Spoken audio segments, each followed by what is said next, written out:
Hi, I'm Sam, male 35, married to Anna, 32 for over a year. We met on a dating site where we both were enrolled to find serious partners for marriage. Entering the 30s and surrounded by friends and cousins who already have a toddler puts pressure on a single man, don't they? I didn't have a serious relationship for many years, so I'd take the help of these sites to find a woman. Anna was also going through the same phase. Being a woman, she was subjected to the additional stress of losing her fertile years just after entering her 30s. On the very first interaction, she made it clear that she was there for no fun, seeking a serious relationship, and so did I. We hit off really well. She was from a neighboring town, but was open to shifting to my city because her company had an easy transfer policy. Within weeks of chatting, we were planning for a meetup. And within months of seeing each other, we were talking about the marriage. I often traveled overnight to meet her on weekends, and she did the same sometimes. I thought it was the best thing to happen in my life. It wasn't the first time I had fallen for someone, but it was special. We met each other's parents, and they were more than happy to bless us for married life. We soon married, and I felt the selfless love and care I'd never experienced. A year after our marriage, Anna's uncle passed away, and we flew down to her hometown. She was very close to her uncle and wanted to spend a week with her aunt and her family. Although she asked me to return as my work was stalled, I offered to stay with her to help her cope with the loss. I've always been introverted, and in my teens, I used to envy those studs who could approach any girl to ask for a date. I barely had the confidence to approach anyone of my gender, forget about the girls. Over the years, I accepted my shyness as a shield and would interact only with like-minded people. This kept me out of trouble most of the time, but it wasn't helping my romantic life. I just had one relationship which succumbed to a slow death because I wasn't opening up with her friends. I wasn't comfortable around anyone but her, hence she left me. It was toxic, I know. I realized it much later. So this time with Anna, I promised myself that I would not let this special bond perish for my timidness. I went the extra mile, literally, to gel with her friends and family. This was another reason I chose to stay with her and get to know her family. Before the wedding, I just met her parents for once, and then straight on to the wedding along with a few relatives. So I took that opportunity to spend time with her family. During that stay, I met with her cousin, Brian. Anna's deceased uncle was Brian's father. He was overly devastated by the loss. I found Brian quiet and timid, hence I made an extra effort to bond with him because I knew the pain of being an introvert. Brian was 30 and still living with his parents because he was supposed to overtake the family business. I don't know if there was something different in their family or with the town. Most of her cousins stayed with their parents and took care of the family business. When I asked Anna, she said her family was traditional and had been in the construction business for ages.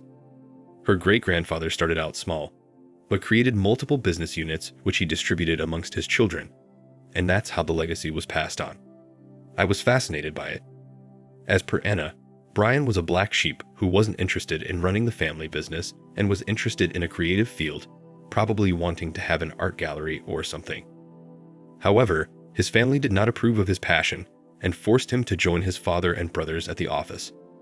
While Brian did not open up much about his life, Anna asked if I could help him set up a gallery by pulling up some of my contacts. Actually, I worked for an e-commerce startup that deals with antique jewelry.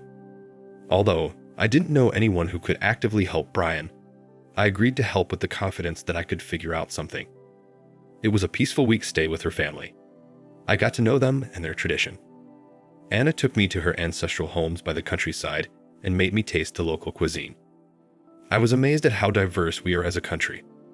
I was born and brought up in the heart of LA, hence, I'd never been exposed to those cultures before, and I loved it.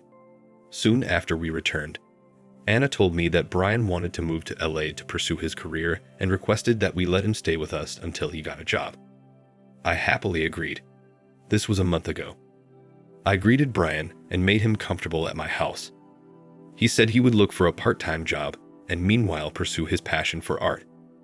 I offered to help him in any way I could. As the days passed, I noticed a very peculiar behavior in Anna. Although she seemed much happier than she used to be before her cousin moved in, she distanced herself from me romantically. Before Brian moved in, we never had to think about privacy because we lived by ourselves. The whole house was our bedroom. You know what I mean? After Brian moved in, we just had our bedroom. So whenever I took the initiative for intimacy, she would push me off saying that her cousin was around and he might hear us. I backed off for the initial few days without any second thought, but now it's getting on my nerves. She doesn't understand that she is irritating me and eventually making me hate her cousin. There is one more problem: food. The thing is, Brian has a fetish for seafood and I'm allergic to it. I also cannot stand the smell of it. It is understandable to cook favorite meals for the guests, but Brian was not a guest. He is living with us. I didn't mind when she cooked it for the first week, but having seafood on the table every other day annoys me. That too, if I had to fill my stomach with just salad.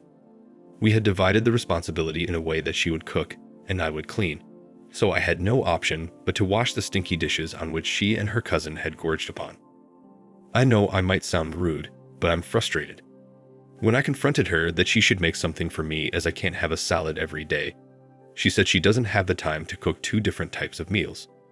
I suggested she could themselves take a break for seafood on some days and cook something else so I could also have a full meal. She got defensive, saying that I was rude. Sometimes, I don't understand her. Brian too doesn't lift a finger at the house. I mean, he's no longer a guest. He's been staying here for 2 months, and I don't know how long he will stay further. He should take up household responsibilities, considering he's living rent-free with free food.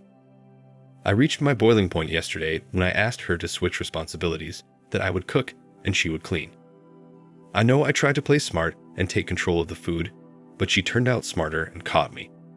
She said that if I took the responsibility of food, she and her cousin would have to bid goodbye to seafood which she couldn't compromise. She suggested I cook my own meal if I was that adverse to marine animals. I hated her sarcasm. I wanted to yell at her and knock some sense into it that I work for 45 hours a week, and I cannot spend endless hours in the kitchen.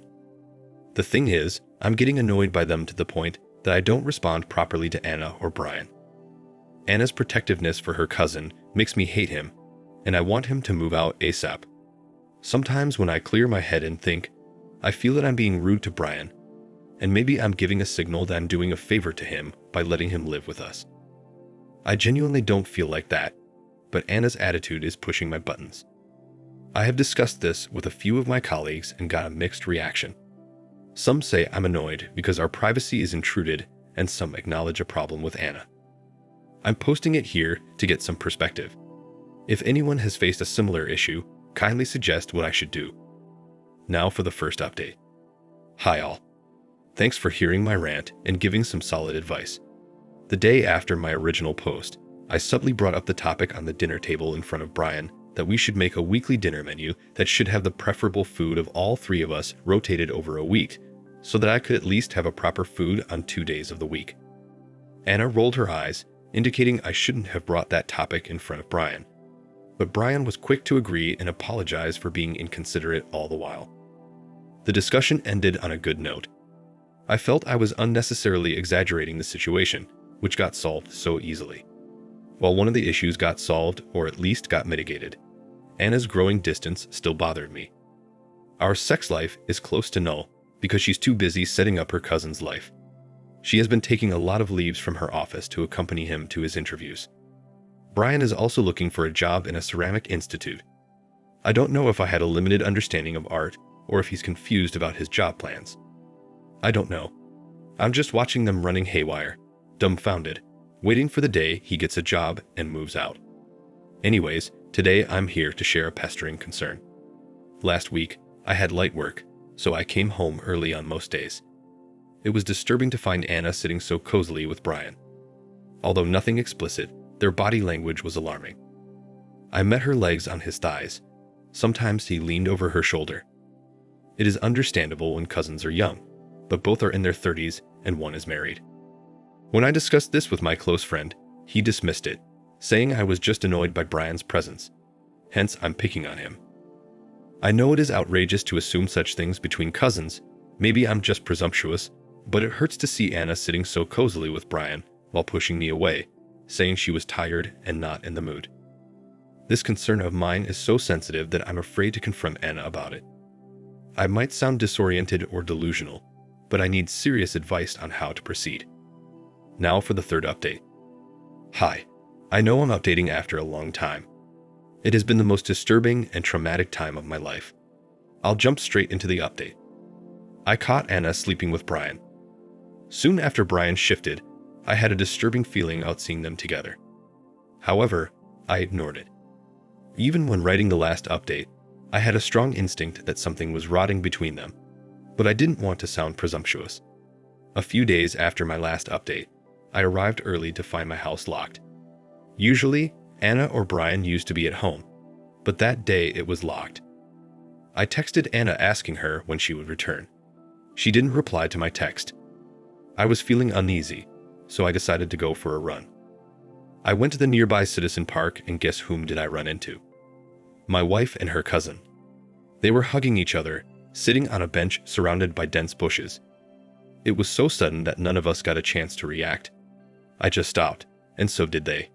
It was like suddenly two heads popped up from behind the bushes, and I had direct eye contact with Brian, who immediately pushed Anna away, whose eyes were closed while hugging. I asked them what they were up to. It should have been the end, but Anna was very calm and said, "Oh hi, you're here. Actually, Brian was feeling low, so I took him for a walk. Let's go home." I was so confused and shocked that I barely spoke a word after that. In fact, all three of us walked silently on the way back home. After returning home, I sat down on my bed for an hour, unable to comprehend what I'd witnessed minutes ago.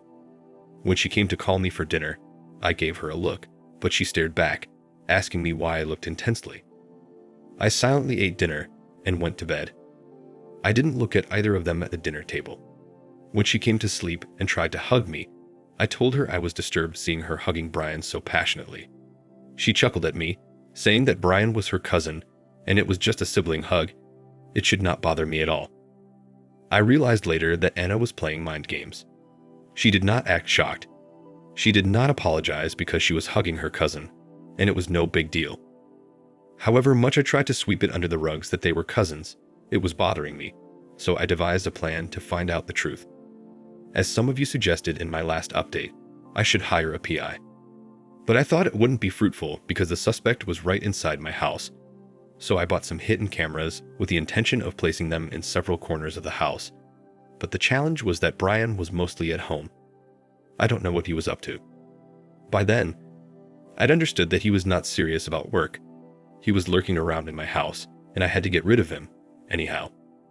I told them my company is sending me on a 2-day work trip to London. Before that, I would work from home for a few days to finish a presentation I would need on my London visit. It was all made up, but I did take a week off from work to wrap up this saga, and I did book a flight ticket to show them. So while I was at home, Brian would dress up formally, take his files, and pretend he was going for an interview.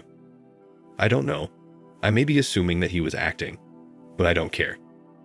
I used the opportunity to plant several cameras and mics in different corners of the house. I did this during Anna's office hours after locking the house from the inside, so it cannot be unlocked using duplicate keys. Although nothing concrete came up, except Anna and Brian exchanging intense eye contact and Brian fondling Anna's hand while passing. That evidence could also prove what was happening between them, but I wanted a dirty one to humiliate them. On the day of my scheduled flight, Anna offered to drop me at the airport. Maybe she wanted to ensure that I was actually out of the country before they started their dirty business. I declined, stating that my flight was in the evening and I would leave directly from my office, so it was unnecessary for her to hassle. That day, I left the house and checked into a hotel for 2 days. I waited patiently until the evening when Anna returned from her office. She returned home and called me, asking if I reached the airport. I told her I had boarded and the flight was about to take off. I kept the phone on airplane mode just in case she called to check. But why would she bother to confirm when her lover was already caressing her while she was on a call with me? Disgusting. As soon as she disconnected the call, he pounced on her, and I could see my marriage falling apart right before me. A couple of minutes into that, I turned off the app that was displaying the live recording. I knew I would die of suffocation in the next 2 days, so after an hour, I logged in again to see if enough evidence was collected so that I could put an end to this. When I logged in, I found a clip where Brian actually discovers the camera and panics. They then hunt for the remaining cameras and mics, and while doing so, Anna stands in front of one of the cameras and curses me. The recordings had stopped by then, which meant they had destroyed everything. I checked the saved recordings, which were just enough to prove their illicit relationship, so I headed home. I barged into the house to find Anna talking over the phone while Brian had already fled. She had such criminal eyes that I actually got scared for a moment. She accused me of plotting against them. I told her that she should consider herself lucky that I didn't smack her head or chase down her lover, so she could cut short her BS and come to the point. I asked her to confess everything to me or else I would involve her parents. She then narrated that she and Brian were always in love with each other. However, they both knew they could not be together. They had initially decided to never get married and secretly continue with their filthy business. But as Anna hit her 30s, her traditional family insisted she get married, so she was online looking for a guy from a different city to execute their plan. Luckily, she found me desperate enough to marry her without spending too much time dating. In the end, she suggested that we continue to be married couples and lead our lives independently, meaning I can sleep with anyone while she can continue to bang her cousin. I felt disgusted at her suggestion. Unlike in other cases where people plead for forgiveness and a second chance, Anna was unapologetic. Her cold expression gave me goosebumps.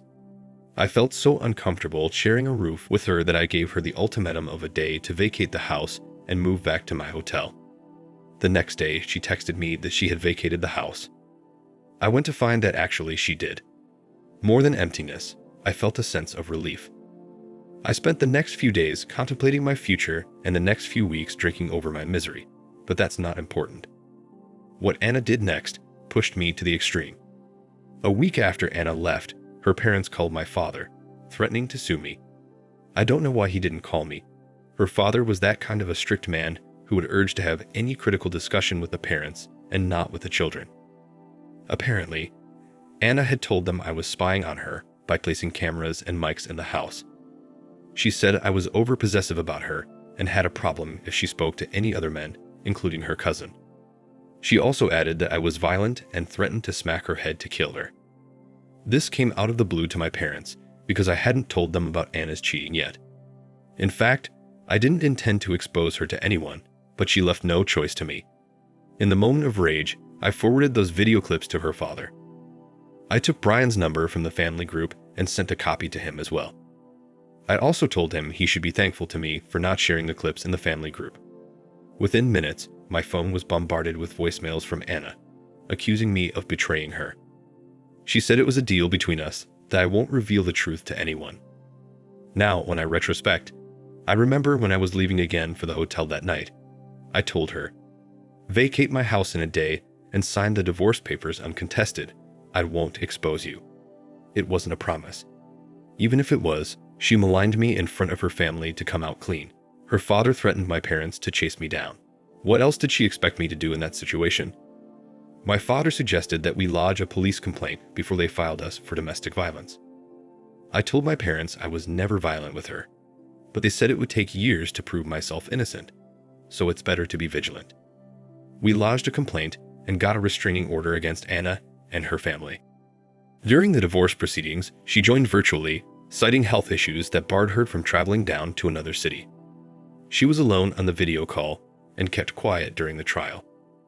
I didn't want any further hassle in my life, so I kept the divorce terms clean. It was a simple, irreconcilable difference between us, and we divorced. It's been 3 months since then, and I have not heard from her or her parents. I think they understood that it was their daughter who was at fault. It feels like I had a long nightmare, and now I'm awake to find the same loneliness. I think I'll take time to get over it. I sometimes still curse myself for being so vulnerable that she was able to prey on me so easily. Nonetheless, I'm recovering. Wish me luck. Thank you for watching. Like and subscribe if you enjoyed the video. See you next time.